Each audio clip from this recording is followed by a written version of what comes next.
Good morning. This is Sweetie Berry with the Women of Dare Whimsy. This morning we have Dr. Edith Johnston and Miss Sarah L. Cook with us today. We are a group of well-able thinkers we like to call creatives and gifted women. But we share time together each week in a community called Dare Whimsy. That Dear Whimsy space comes because we are encouraging you to leave behind frustrations, to engage in some self-care, and to take time and opportunity to talk with other well-able women about how they survive this gifted life. Today we're going to be talking about the topic of vacation. How do you find respite? How do you find restoration? What works for you in your world to step away from the busyness and the wildness of your world and become a place where you're nurturing yourself and taking time just for you? Good morning. It's good to be with you. I'd love to introduce you to Miss Sarah Cook, who is a direct sales specialist. She also is featured as a financial expert on Sack & Company in Sacramento, California. Sarah is the mom of 3 kids, and she has a full-time life with her husband as an author. She's also a co-author. They've written together many books, work with many different levels of people, from entrepreneurs to direct sales specialists, as well as counseling clients in her husband's practice. So there's just a lot going on in that household. Sarah, I know you have mastered the art of the getaway, and I'd love to hear about what all happens in your vacations. Particularly, I just love the way that you and your daughter really seek benefit from planning vacations together, and how has that encouraged your relationship together? Taking vacations together is something that's really important, and what we've found that has been beneficial is picking a place that we'd like to go and then strategically breaking down what that's going to look like financially as well as in preparation to be able to get there, and setting weekly and monthly goals to be able to do that, but also to take a mind vacation on a continual basis to dream and anticipate and plan for those trips. So rather than just waiting till you get there, take the time to investigate where you're going. When we went on a trip to Hawaii, to Oahu, for 10 days, we were able to take time on a regular basis to look at blogs and to look at travel sites and to prepare for that. And that allows your mind to take that vacation on a consistent basis before you even get there, which really benefits you as well. So taking those little vacations to prepare for the big vacation, as well as strategically planning that, is so critical to success in vacationing. I love that, Sarah. You know, so many times people use the word vacation to only mean take a trip and go somewhere else. And part of what Dr. Edith Johnston and I will be sharing in that conversation is not everyone can do that. You know, sometimes there are health concerns, sometimes there are job concerns, sometimes there's even money concerns that keep people from leaving their space. You and I have taken vacations just by being on the phone with one another and doing hangouts together. But part of what I see with gifted girls, and particularly with gifted women, is that there's this perfectionistic thing going on. And it's so valuable to me that with you and Sarah, with you and, Clarissa, your daughter, that you have taken perfectionism out of the picture. You kind of decide what would be fun for y'all. You have spent some time researching it together. You've spent some time sharing the planning together. And so many times the news I get from the calls I've made with you or the calls I've made with C is that the fun was in the planning as well as in the experiencing of the vacation. And I love the fact that money became something you did together. It was something you set a goal for and used as a teaching moment with all of your children, so that if they wanted something, you said, yes, we can, and then you encouraged them to figure out how they could do that with you. Not just that it was your responsibility to provide some kind of Disney World experience, but to actually let the family say, hey, this is important to us. How can we do this together? Dr. Edith, I know that it's important to take vacations regularly and consistently, and I love the fact that you value time away with your family. I've seen you do family vacations and motorhome trips, but you do something I just really remarkably love to watch, and that is you spend a part of every day really taking care of yourself, whether it's stepping outside and taking a beautiful picture of the moon or the sun rising. Talk to us about the value of making those mini vacations every moment of the day happen. Well, Well, thanks, thanks, Sue. Sue. Yeah, Yeah, it's important for us to be able to take those breaks, those pauses, and recognize and be aware of the moments. And a lot of it has to do with the fact, a mindset, how we approach life, that, yeah, planning, having some experiences are important too, but then just saying, I need a break. But I need a break that is also stimulating. So it's not just a break to say, phew, I'm tired, I'm plopping down on the couch. It's a matter, I need to change pace. I need to look at something different. I need to experience something different. I need a different kind of input.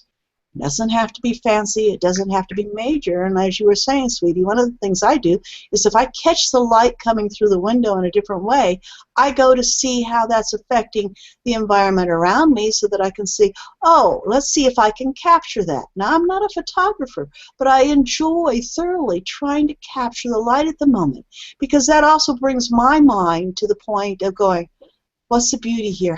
What's the angle? So it's a whole different type of formula I'm looking at, but in the simplicity of pleasure. Nothing has to be planned. Nothing has to be specific. There's no perfectionism involved. The skill level is minimal. It's just the moment. And we can do that in many things. If I want to change pace, I'm very conscientious of that too, that I'm going, okay, I need 15 minutes. Just setting's not going to work it. Okay, so I'll get the crocheting out. I usually have some sort of project there. Or I'm also in the process right now, I have a stack in one place where I'm making Valentine cards. So it's again, it's that moment to take a break. And we each start our days. Why don't we start the day with a mini vacation? All right, we've slept good, so we should be rested, or let's hope that's our case. And then we want to start the day with, okay, we want to clear the slate. We want to be in that place of harmony, of restful balance. Describe it however you want to, but it's just that wholeness of the moment that you can. And so for one of the things for me, if I don't get up and I don't turn on the TV, now I know that sounds really silly, but there's Priscilla on there. And Priscilla and I do yoga every morning on Monday through Friday for 30 minutes. Totally, totally into that moment of feeling my body, recognizing my body, stretching, finding out I don't have all the flexibility I would like. And still, it's that engagement at the moment that's so very precious for me. So I don't have to go a lot of places. I don't have to do a lot of things. And yet I do have a wish list. So take your breaks, because change your pace, change what you're focused on. It's a mini vacation and gives you a new perspective. I love that. Sarah, I know that you and I have had many times where we're discussing how to take actions that matter. You are such a pro at helping people organize their lives in such a way that they start taking actions that matter. In that process, how do you encourage many vacations from your very busy life, where you're a sales director, you're a trainer, you're an author, you're a work-at-home mom, and still the mom of 3 teenagers? How do you get those mini vacations in exactly where you are? You know, I vlogged about this today, and one of the ways that we take those mini vacations are to do what Dr. Edith talked about by identifying a wish list of where we would like to go, you know, on our vacation. And one of the things that you can do in a mini vacation is take a walk. Take that, change the scenery, and make some new things happen. You also can exercise, and that helps to change the dynamic of what your body is experiencing. And that's a mini vacation. You can also, I guess you'll have to maybe trick yourself into believing that for people that don't like to exercise, but you can also do some art. Art can become a mini vacation for you. And Dr. Edith talked about that with her Valentines. There's also lots of adult coloring books, mandalas, and different things like that are guided art pieces. You can also do art along with a YouTube video. I know Ashley Alico does great YouTube videos that are art classes. So there's lots of ways to take those vacations when it comes to art, by either doing something that you have planned or by doing something guided by someone else, another instructor, whether it's in your home or whether you go take a little class somewhere. So changing the pace is really important. Changing the scenery is really important for your mind to feel at rest and to engage in a way that it's that it's considering it a vacation. For me, I love taking photo journal type walks where I go out in nature and I just capture photographs of the things that I'm seeing. And that was something that Dr. Edith talked about as well. I'm not a photographer, but I definitely love to capture beauty wherever I am. And that allows me to experience a vacation, if you will, from the current scenery of my office or the current scenery of what I'm doing at that moment. So I encourage other people to do the same thing. Keep a list of what is aesthetically pleasing to them and what brings them joy, and then have them take those vacations as they need that change of pace and as they feel a little anxious in their body or in their spirit, that they can take that mini vacation. Oh, I love that. It is such an important thing to realize, particularly when you're a work-at-home mom or you're a work-at-home person, and we all are at some level. All of us have professional places we go and work, like the studio for Sarah and for me. Dr. Edith has a place of employment where she goes, but we also work from home a good bit. And part of that mindset is understanding that this is your one and only life. I like to say a well-lived life. I was really guilty for years and years of just striving to do the completion of whatever was on my to-do list or my goal list, and I love hitting goals. But somehow the goals were always at some other time, at some other life in the future.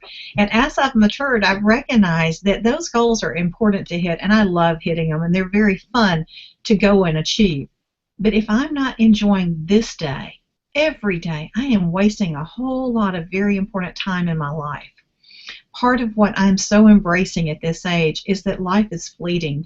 It really goes by quickly. I have babies that are now 19 to 30. Let me assure you, it still feels like they should be 6 months old. So if I don't take the time today to be fully present where I am today, it's not a vacation that's going to help me. I'm going to have regret, and I don't want regret. So part of my change of mindset this year is to get really serious about taking vacations throughout the day. My husband loves to tease me that I love to go to TJ Maxx because I love the music that's there. I really enjoy beautiful things, but it doesn't require a retail environment for me to enjoy the beautiful things. But that music, wow, that's something I had not put back in my world, even though I listen to music in the car and I listen to music when I'm on trips. In my daily life, I had somehow stopped pushing the button play on my music at home. I think it happened when a phone was changed. I didn't have the same download capability in that space, and I just didn't take the time to correct it. Well, guess what? Music completely changes my day. And choosing to take the last 10 minutes of the hour, the last 15 minutes of the hour, every hour, and turn on my favorite music while I'm kind of closing up the last client, or I'm working on the last part of a piece and taking a break, maybe walking into the kitchen or into the office while I'm in the studio, and having a cup of water or a bottle of water, listening, kind of juking around, playing, stepping outside with my favorite song on the beautiful days and seeing the sunshine a bit. That mini vacation makes me more energized. It makes me more creative. I'm such more willing to engage in a happier place, not only at work, but at home when I'm through, too, because I'm not just spent. I'm just not spent anymore. I love my work. I'm so fortunate that I wake up every day excited to work with the clients I work with, to work with the projects that I work with, and there are very few bad days in my business. But I'm very guilty of getting exhausted, of just trying so hard to be what I need to be for my clients that I don't take good care of myself sometimes. And that's something I've stopped. And it's really, really important that those mini vacations be in place for me, because that break, that pause, allows me to recognize, hey, my body's tired. I need to go ahead and call it a day today. Or my body really is still recovering from the 22-hour day we had on a shoot several days ago, and maybe I need to reschedule today to another day. Those awarenesses only come when we pause, and vacations allow that pause. We need to be able to breathe through the day. We need to stop and check in with ourselves. But we also need time away for new perspectives, new reflections. Now, in my life, part of the game plan for my business, part of the reason my business has succeeded and continues to grow is because I intentionally take time out with people I trust who have an outside view of my life. And they help me develop strategies for what they see because they're engaged people in my life. I had a conversation with Melinda Emerson just this morning. She's looking at something very exciting right now in California. But because we've had a 6-year relationship, I have a different perspective of some of the things that are being tossed her way because she's just that good. But when we have those relationships, when we're able to step away, have strategic planning time or have strategic rest time, we can come away with so much more than just a good night's rest. We can come away with stronger relationships with ourselves and others. We can come away with opportunities to really engage in things that matter to us and to release some things that maybe need to be released too. Sarah and Dr. Edith, I'd love to just to kind of popcorn back and forth among the three of us of what are the things that you do that personally restores you, that personally just gives you that, wow, my day is better because I did this, or my life is better because I continue to engage this. What would those things be for you? Well, I would look at one of the things that has really helped me at times, and it slips away, and then I have to consciously bring it back. I like to do something different, and so I have this list. And each month I've committed myself to trying or doing or experiencing something different. Yes, it's been as much as a particular performance by someone at the local university theater, or it could be something like indoor skydiving, running the kayaks down the Dolores River. But it can also then be just going to a social group that I haven't been to that has a particular interest in a particular area, or committing to I'm going to have lunch with a friend that I haven't seen for a while this month.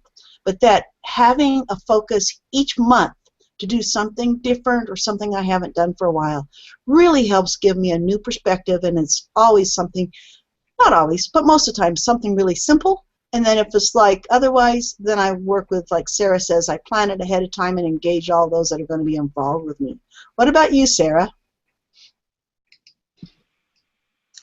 I find that music is really key for me and moving my body. And so I really engage in doing some things that allow me to move, and also, if possible, get my family involved in moving, whether it's playing outside or whether it's doing a dance party, a mini dance party in the house. Those kinds of things are really key. I love what you talked about, Dr. Edith, with planning something new. The anticipation of doing something new is really key. I was just talking with my husband, Jerry, last night about going to more concerts and listening to the musicians, the student artists on the CSU campus. And so that's kind of a mini vacation that we're looking forward to as well. We also like to dance together in the house, two-step and things like that. So finding out what you enjoy and then employing what you enjoy is really key. And those are some of the things that we enjoy. Definitely moving, getting things going, changing the pace with our body is super key. I also like to play with makeup, and so one of my mini vacations is to just experiment with new colors and to experiment with new colors with my clients so that they can see what's appropriate for their skin and for their face, but also they can see what the potential is with what creating a different eye look or a different lip look would do to enhance their image, and to sometimes give them more confidence with how they look because of just changing up some coloring or changing the application technique. How about you, sweetie? I'm just really in a world of discovery for this year. I have always been the kind of person who has these rules that I live by in my head, and some of those rules are just arbitrary. They're just things that were there because they were there. It has nothing to do with what needs to be there. And so part of the things I'm discovering with a 19-year-old daughter and a 30-year-old daughter who just encourages me all the time is find comfort, find ease. I'm kind of from a German type family who sometimes just cares a whole lot more about getting the job done than having ease while you do it. And at this age, I really have the ability to choose both. I know how to do a lot of skills, but I can be comfortable while I'm doing it, whether that's in time management or whether that's actually in the clothes, the physical clothes I wear while I'm doing it.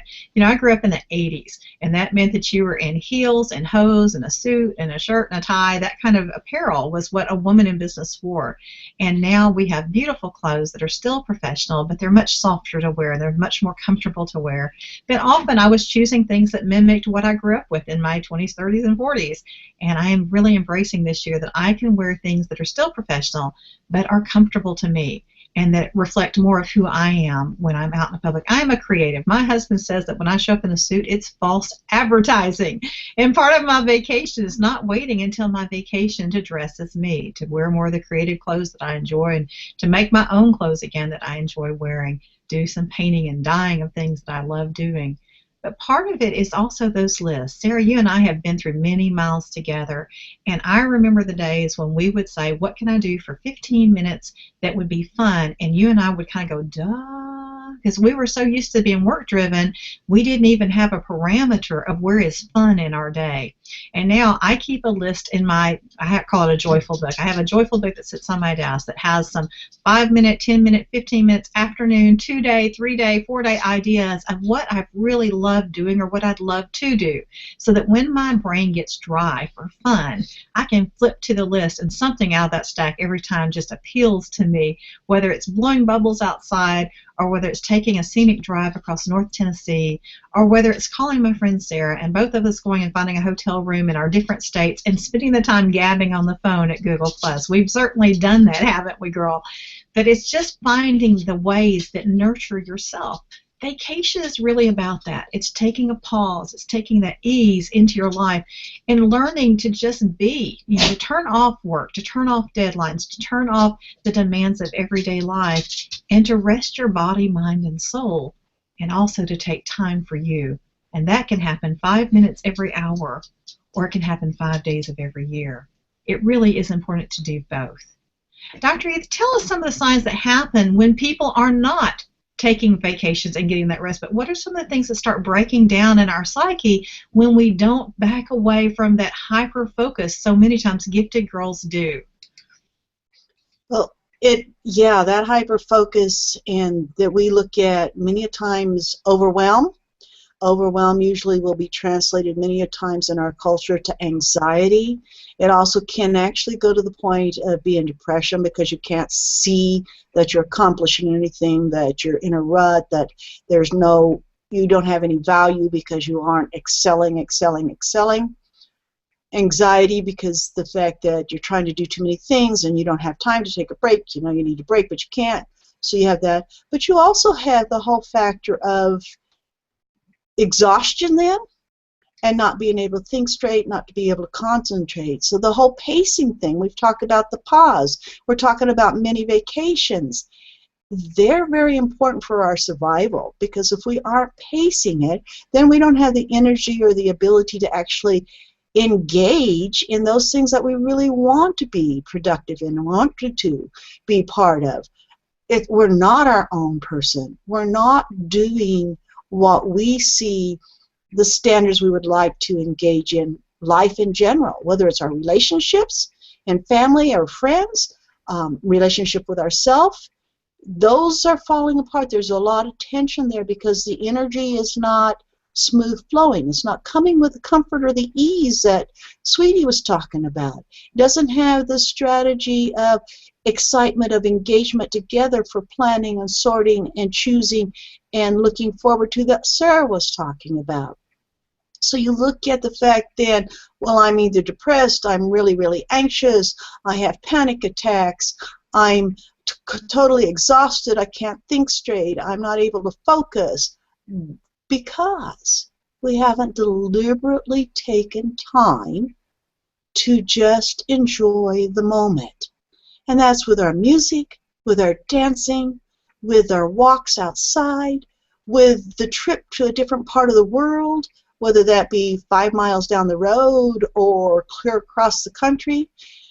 just changing that, but consciously then engaging in that moment and allowing it then to fill us with calm, peace, comfort, rejuvenation, greater energy, and then to be able to say, I choose, I know, I am, and I can be with you also.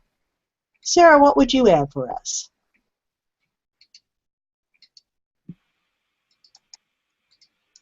I would add that in order to take a vacation, you need to be intentional about how you're feeling. And sometimes, as both of you have mentioned, we get so wrapped up in what's going on in the very moment of our lives that we're not paying attention to the fact that we actually do need a vacation. And so it's important that we have awareness, that we actually notice the tightness in our chest or the fact that we are tunnel vision on a project, that we take that awareness. Awareness allows us to then say, okay, do I want to continue with what's going on, or do I want to make a different choice? And taking vacations, whether they're 5 minutes or whether they're 5 days, is a choice. And Sweetie always talks about choosing is a choice. And so we have to be willing to make that choice that allows us to take that action for ourselves, to say we matter, and the actions that we take to take that vacation, small or large, is an important step for our health, for our productivity, for our relationships, and for our life. And so awareness is key, and then choosing to take action to engage in a vacation process is really key as well. I love those words, Sarah. It's really important that we do choose our actions and we're aware of what's going on. You know, Chuck Swindoll says that 10% of life is what happens to us and 90% of life is the stories we tell ourselves about that. I am so guilty personally of telling myself a difficult story about something that I wasn't perfect at, or something that I didn't do well enough, or something that I am not enough for. And I've stopped that story this year. One of my goals for this year was to say that I'm enough. However I was made, however God made me, it's enough. Mistakes and all. And sometimes that enough is about saying I've had enough. I've had enough of putting up with something that I had put up with for too long. And sometimes the enough is I have just enough where I am. You know, that if I look in my closet, there are enough clothes, maybe too many clothes, but I have enough each and every day, each and every part and facet of my life. And by being satisfied with that, then I can choose where I want to grow my life, whether it's financially, whether it's more time with my children, whether it's choosing to be outside and growing our garden. Those vacations from the continued story patterns we have in our head. You've been around people, you've been around yourself. When they're so stuck on a story, they can't even see the forest for the trees. I had someone the other day who spent the entire time we were out shopping talking about how one pair of jeans of hers was no longer fitting. And you know what? It was a waste of 3 good hours of friendship time, because she was just miserable the whole 3 hours. She didn't get a vacation from her life at all. She chose to drill deep on herself about a silly pair of pants instead of recognizing that she was having a life that worked for her. And if those pants didn't fit and it was important, she could make adjustments. Instead, she got stuck in that story. And don't we all do that? Don't we all get stuck in our stories? Today, I really wanted us to be able to share about how to get out of being stuck in our story about vacation, and to realize that it's not for somebody else, it's not for some other time, way down the road, at a time that maybe you can't even participate right now, but to realize that vacation is between your ears. It's about living today your best lived life. It's about doing the things for yourself that make today, this moment, better. Whether it's picking up your favorite pencil, turning on your favorite song, or turning off the chaos that is television, or turning off the chaos that is listening and looking at emails that you don't have to listen and look at right now. I guess I personally want permission to take a vacation from a life that's stressful. And so I'm giving you permission today, too, to recognize that you can go on vacation from whatever situation you're in as soon as you decide to. That doesn't mean that you fail on responsibilities. It doesn't mean that you stop doing what you need to do for your job or your family, but it means that you give up the burden of being in a stressed relationship with that situation and take a vacation from the stress and see what needs to be done and do it. This has been Sweetie Berry with the Women of Dare Whimsy. We're so pleased to be with you. We hope that you'll visit our website at darewhimsy.com. Thank you for joining us today.